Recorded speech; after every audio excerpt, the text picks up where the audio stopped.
قانون کی حکمرانی. اگر میں ایک چیز اگر میرے سے کوئی پوچھے نا کہ وہ کون سی ایک چیز ہے جو ملک کو جس دلدل میں ہم دھستے جا رہے ہیں اس سے نکالے گا، وہ ہے رول آف لا. یہ لوگوں کو بڑی غلط فہمی ہے کہ جناب آپ اکنامکلی ایک دم ایشین ٹائیگر بن جائیں گے، آپ چائنا کی طرح ترقی کر سکتے ہیں، آپ لاہور کو پیرس بنا سکتے ہیں. یہ ہم نے ساری چیزیں سنی ہوئی ہیں. اس سب کے پیچھے جب تک ایک ملک کے اندر انصاف نہیں ہے، رول آف لا نہیں ہے، کوئی بھی ملک، میں نے آج تک دنیا میں 70 سال کی اپنی زندگی میں کسی ملک کو خوشحال نہیں ہوتے دیکھا جس میں رول آف لا نہیں ہے. اور میں نے کبھی ریسورسز کے باوجود، وسائل کے باوجود، میں نے کبھی کسی ملک، جس ملک کے اندر رول آف لا نہیں ہے، جتنی مرضی آپ وسائل آپ دے دیں، میں نے وہاں خوشحالی نہیں دیکھی. ہماری جو معیشت ہے، کبھی پاکستان کی معیشت کو یہ چیلنج نہیں ہے جو آج وہ فیس کر رہی ہے. ہمارے ملک جو چھوڑیں کہ پاکستان کے لوگ کیا کہہ رہے ہیں، پاکستان کے لوگ جو بزنس کمیونٹی وہ کیا کہہ رہی ہے، کسان کیا کہہ رہا ہے، بزنسز، مزدور، کوئی بھی طبقہ لے لیں وہ آج کیا کہہ رہا ہے، وہ سب آج خوف زدہ ہیں. یہ ہمارے لیے سب سے تشویشناک جو فگر ہے کہ 7.5 لاکھ پاکستانی ملک چھوڑ کے چلے گئے ہیں پچھلے 7-8 مہینے میں. اور یہ پچھلے سالوں کے مقابلے میں یہ ایک کچھ 7 گنا زیادہ بڑی فگر ہے کہ پہلے کتنے لوگ جاتے تھے اور اب کتنے جا رہے ہیں. یعنی ملک میں لوگ مایوس ہو چکے ہیں، ہوپ چلا گیا ہے. یہ جو 7 مہینے میں پاکستان سے ہوا ہے. اور کیا ہوا ہے؟ جنگل کا قانون ہوا ہے پاکستان میں.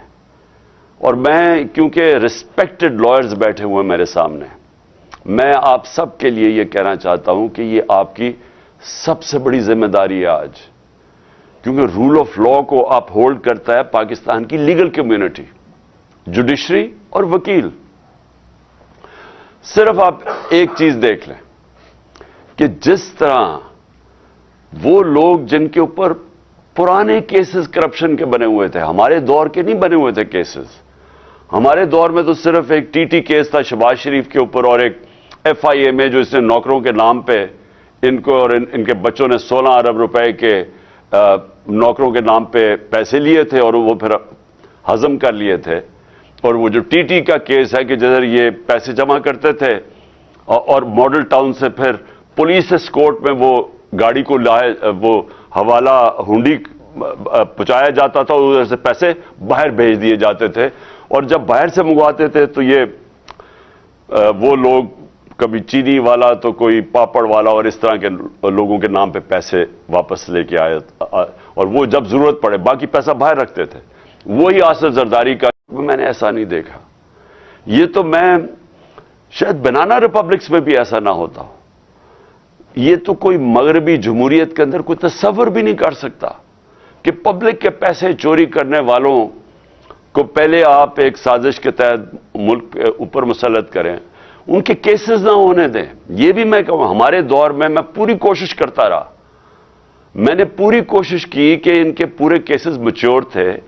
نیب کے اندر سے ہمیں کہتے تھے کیسز میچور ہیں، لیکن پیچھے سے ہمیں اجازت نہیں ہے. اب پیچھے سے اجازت کون نہیں دے رہا تھا؟ جنرل باجوہ صاحب. جنرل باجوہ پیچھے بیٹھے ہوئے تھے، وہ فیصلہ کرتے تھے کہ کون سی نیب نے کس کے اوپر کب کتنا دبانا ہے، پھر کب چھوڑ دینا ہے، کب اندر اس کو ڈالنا ہے. شہباز شریف کا اوپن اینڈ شٹ کیسز تھے، اس کا کیس ہی نہیں لگتا تھا. ہم بالکل بے بس تھے، پرائم منسٹر بے بس بیٹھا تھا. اور یہ کیا شو کرتا ہے کہ یہاں ملک کے اندر جو قانون کی حکمرانی ہے وہ نہیں ہے، طاقت کی حکمرانی ہے. اور یہ اس سے صرف یہی نہیں ہے کہ اس وقت ملک کے وہ بڑے بڑے کرمنلز باہر پھر رہے ہیں اور ملک کے اوپر بیٹھے ہوئے اور فیصلے کر رہے ہیں، اپنے کیسز بھی بچا رہے ہیں، اور ملک کی اکانومی نیچے چلی گئی ہے اور یہ اوپر ان کی سارے کیسز معاف ہو گئے ہیں اور باقی بھی بیٹھے ہوئے آنے کے لیے.